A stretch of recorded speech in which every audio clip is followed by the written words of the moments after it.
చాలామంది ఈఎంఐస్ కట్టకుండా check bounce అవుతూ ఉంటుంది.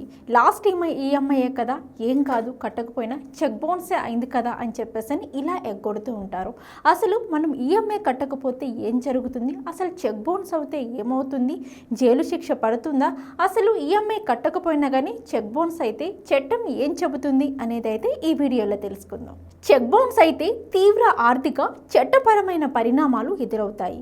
ఇక నెగోషియబుల్ ఇన్స్ట్రుమెంట్స్ చట్టం సెక్షన్ 138 కింద జైలు శిక్ష, భారీ జరిమానం విధించవచ్చు. ఇక బ్యాంకులు బౌన్స్ ఛార్జీలు వసూలు చేయడంతో పాటు మీ క్రెడిట్ స్కోర్ దెబ్బతింటుంది.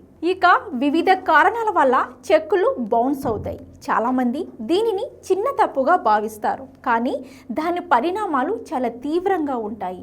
ఇక చట్టం ప్రకారం చెక్ బౌన్స్ అయినప్పుడు అవతలి పక్షం లీగల్ నోటీసులు పంపి 15 రోజుల్లోపు చెల్లించకపోతే మీరు నెగోషియబుల్ ఇన్స్ట్రుమెంట్స్ చట్టంలోని సెక్షన్ 138 కింద చర్యను ఎదుర్కోవాల్సి ఉంటుంది.